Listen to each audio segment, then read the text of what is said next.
Everyone, કેમ છે બધા? તો જો આજે વેધર થોડુંક શું કહેવાય કે ક્લાઉડી અને સન બંને મિક્સ છે. વચ્ચે વચ્ચે સન થોડો આવે છે, જાય છે, આવજા થાય છે. ખાવાનું છે પનીર. તો જો આ પનીર છે અને અંદાજે લાઈક 450 ગ્રામ જેવું છે અને 379નું આવ્યું છે. તો અમે લોકો કિંગ્સબરી ગયા હતા સન્ડેના શાક લેવા માટે, તો આ પનીર લઈને આવી હતી. તો હવે આજે બનાવી દો, બિકોઝ કાલે મારે જોબ પર જવાનું છે તો પછી ટાઈમ નહીં મળે, અને આજે એટલા માટે પનીરનું શાક બનાવતા થોડી વાર લાગે, એટલે ઇઝી કાલે કંઈક ઇઝી જ બનાવીશ. પણ આજે હું પનીરનું બનાવું છું, તો હું પનીર ભુરજી બનાવું છું. તો કેવી રીતે બનાવું છું એ હું તમારી સાથે શેર કરું. તો હવે પનીર ભુરજી બનાવવા માટે મેં અહીંયા આ રેડીમેડ યોગર્ટ લીધું છે અને એ હું 2 સ્પૂન જેટલું યોગર્ટ લઈશ એક બાઉલમાં.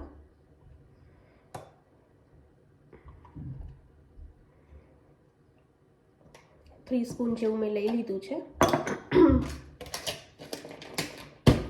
હવે આ યોગર્ટ લીધું છે, એની અંદર હળદર, 1 સ્પૂન ધાણા જીરું પાવડર થોડુંક વધારે એડ કરીશ, બિકોઝ શાકની ક્વોન્ટિટી વધારે છે.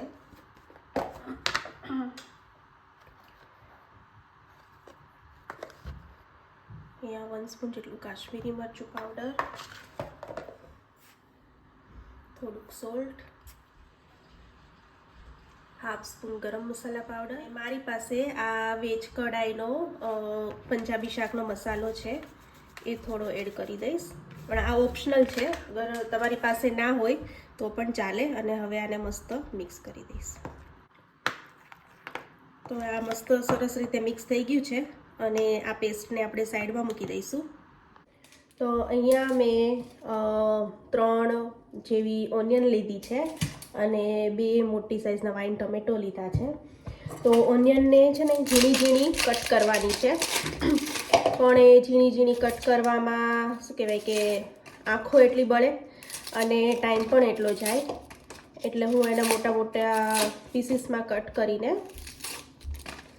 પછી મારી પાસે આ ઇલેક્ટ્રિક ચોપર છે, તો હું એ ચોપરમાં થોડી ચોપ કરી લઈશ, એટલે એકદમ ઝીણી ગ્રેવી ના થાય અને ઝીણી એકદમ આપણે કટ કરી હોય ને એ સાઈઝની થઈ જાય. તો હવે આને ઇલેક્ટ્રિક ચોપરમાં આઈ થિંક આટલી જ આવશે, અને આ એક ઓનિયન પછી કરીશ. આને હું ચોપ કરી લઉં. જો આવી રીતે છે ને આટલી સાઈઝમાં થાય, બહુ એકદમ ઝીણી ના થાય, એટલે સોરી બહુ એકદમ જાડી ના રહે અને ઝીણી સરસ એવી જલ્દી શું કહેવાય કે ઇલેક્ટ્રિક ચોપરમાં ચોપ થઈ જાય. તો આને મેં કાઢી લીધી છે. હજી આ એક ઓનિયન છે તો એનું પણ હાફ ઓનિયન નાખી છે. ચોપરમાં 3 ઓનિયન લીધી હતી, પણ 2.5 જેટલી ઓનિયન મેં ચોપ કરી લીધી છે, અને એ ચોપરમાં મેં ટમેટાને બી ચોપ કરી લીધા છે.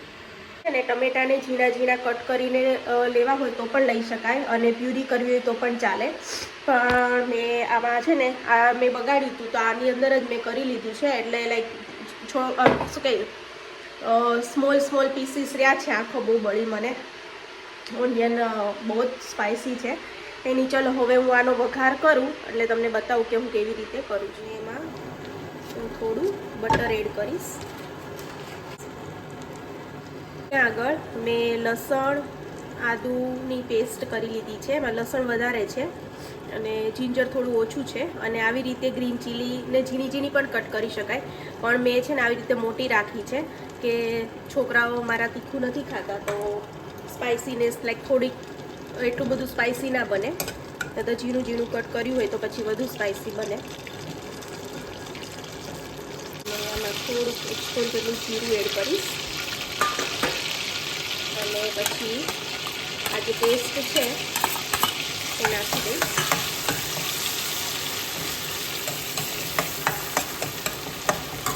ગેસ ધીમો કરી દઈશ.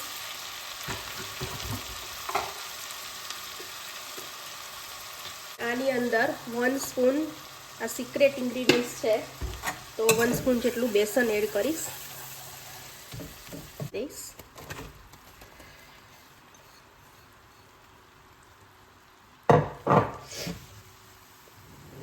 ગેસની ફ્લેમને થોડી હાઈ કરી દઈશ.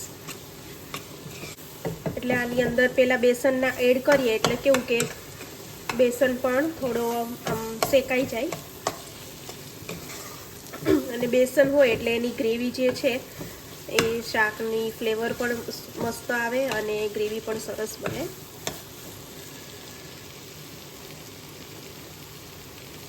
મને એવું લાગે છે કે થોડુંક ઓઇલ ઓછું છે, તો અમે થોડુંક છે ને ઉપરથી બટરને એડ કરી દઈશ.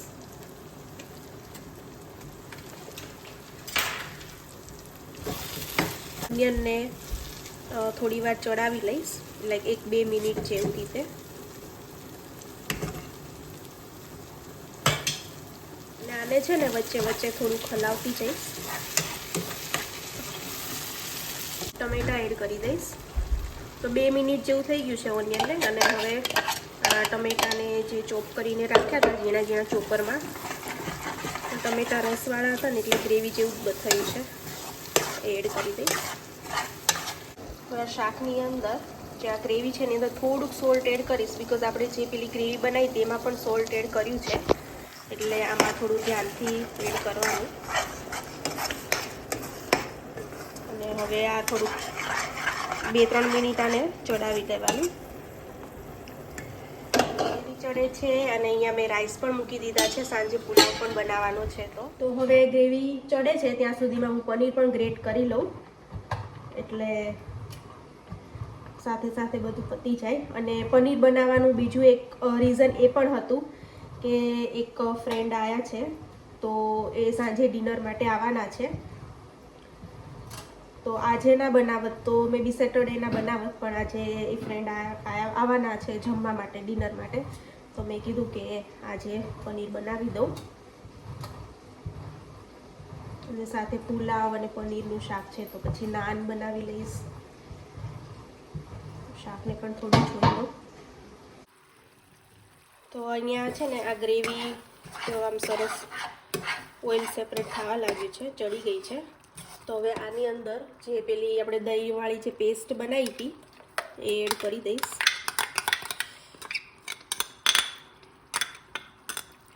તો અહીંયા ગ્રેવી નાખી દીધી છે, અને આની અંદર ગરમ પાણી થોડું આ જ બાઉલમાંથી લઈને અને નાખી દઈશ. 1 બાઉલ જેટલું પાણી, અને આમાં પણ મેં ગરમ પાણી જ લીધું છે, જે ચોપર યુઝ કર્યું હતું એ. અને હવે આને મિક્સ કરી લઈશ. અને હવે આ ગ્રેવીને થોડીક વાર 5-1 મિનિટ જેવી ચડાવવા દેવાની છે. અહીંયા એક સાઈડ ગ્રેવી ચડે છે, મસ્ત સુગંધ પણ આવે છે, અને અહીંયા મસ્ત રાઈસ પણ ચડે છે. મને લાગે થોડું પાણી એડ કરવું પડશે. કેટલવાળું ગરમ પાણી થોડું એડ કરી દઈશ. અહીંયા મસ્ત ગ્રેવીમાંથી પણ ઓઇલ સેપરેટ થવા માંડ્યું છે, સરસ ચડી ગઈ છે. 5-1 મિનિટ જેવો ટાઈમ થઈ ગયો છે. અને આની અંદર હવે જે આ ગ્રેટ કરેલું પનીર હતું એ એડ કરી દઈશ. પનીર એડ કરી દીધું છે, અને હવે 1-8 મિનિટ બસ આને હું ચડાવી લઈશ, અને આપણી પનીર ભુરજી રેડી. અને ટેસ્ટ કરી લીધું હતું મેં, તો સોલ્ટ પણ બરાબર જ છે, એટલે કંઈ એડજસ્ટ કરવાની જરૂર નથી. પનીર ભુરજી મસ્તની એવી રેડી છે, અને ઉપરથી ધાણા એડ કરી દઈશ અને મિક્સ કરી દઈશ. તો પનીર ભુરજી તો બનીને રેડી થઈ ગઈ છે, અને મારી પાસે હજી 30 મિનિટ છે, અને અહીંયા પણ ચડી ગયા છે. તો અહીંયા મેં જો આ બધા વેજીટેબલ્સ લઈ લીધા છે, અને વેજીટેબલ રાઈસ બનાવવાની છું. તો ફ્રોઝન મારી પાસે આ સ્વીટ કોર્ન, વટાણા, અને અંદર નીચે મેં મૂકી હતી થોડી પેલી શું કહેવાય તુવેર, લીલી તુવેર પણ છે.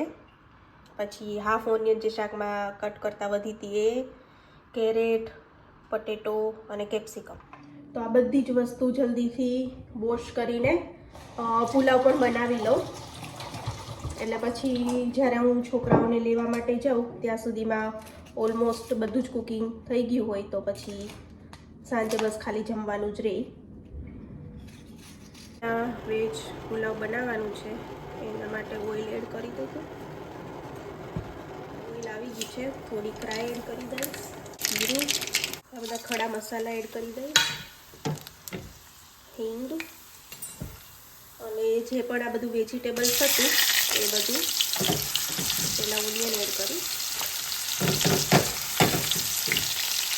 અને હવે બીજા બધા મસાલા વેજીટેબલ્સ એડ કરી દઈશ.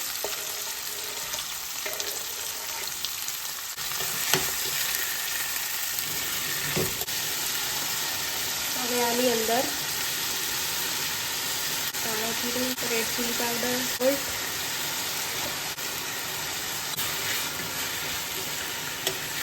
એ બધું જ એડ કરીને હવે આને આ શાક જ્યાં સુધી ચડી ના જાય ત્યાં સુધી એને ચડવા દેવાનું છે. બટેકું ચેક કર્યું અને ચડી ગયું છે શાક. હવે આમાં રાઈસ એડ કરી દઈશ. કરવું પડશે.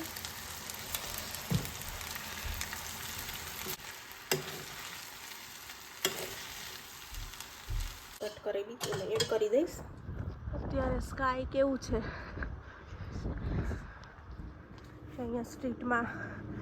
આ કેમેરામાં તો તોય અંજવાળું લાગે છે, બાકી કેટલું ડાર્ક છે. હું ને સનવી બંને અત્યારે છે ને ખાઈને વોક કરવા નીકળ્યા છીએ. અને આજે નોર્મલી એટલા લેટ તો નીકળીએ નહીં, સમરમાં નીકળીએ. અત્યારે ટાઈમ થયો છે 8:30 અને 8:30 વાગ્યા છે. પણ આજે બહુ બધું હેવી ખાઈ લીધું હતું ને, પનીર ભુરજી ને સમોસા અને ફ્રેન્ડ આવ્યા હતા તો બધું હેવી ખાધું હતું. એટલે મેં સનવીને કીધું કે ચાલ હવે થોડું લેટ પણ ખાધું હતું તો ખાઈને સુવાનું થાય. પાછું ઉપર સ્ટાર કેટલું સરસ સનવી સ્ટાર જોવા માટે થઈને આવી. તો અમે લોકો જો ચાલવા નીકળ્યા છીએ. મેં કીધું એક રાઉન્ડ મારી લઈએ. અહીંયા ઉપર ઈ છે, ઈ ડાયનોસોર જેવો લાગે. સની આપણા બે સિવાય કોઈ નથી અહીંયા. જો તો કોઈ ડોગીવાળા વોક કરવાવાળા નથી દેખાતા. યુ કેમ આવે રાતે કેમ આવે? જો સેન્સર લાઈટ ચાલુ થયા ઘરની એટલે અંજવાળું પડ્યું. જેટલે જઈએ બધી સેન્સર લાઈટ ચાલુ થાય એટલે અંજવાળું આવે થોડું. આઈસ હવે થોડું કમ્પ્લીટ હળવું થયું એવું લાગે. ઠંડી પણ એટલી છે હે ને સનવી? લાગે છે દે દીધું મારા થાય. હવે હું અંદર જઈશ કરે પણ આમ વોક કરવાની ફોગી થશે. પણ આમ વોક કરવામાં મજા આવે છે બીકોઝ આમ મજા આવે. આમ સારું રહ્યું. એટલે હું સનવીને મારી કંપની માટે થઈને વોક કરવા જે લઈ નીકળી. જો કે હું આવી નહીં તો હું આવતી બી નથી.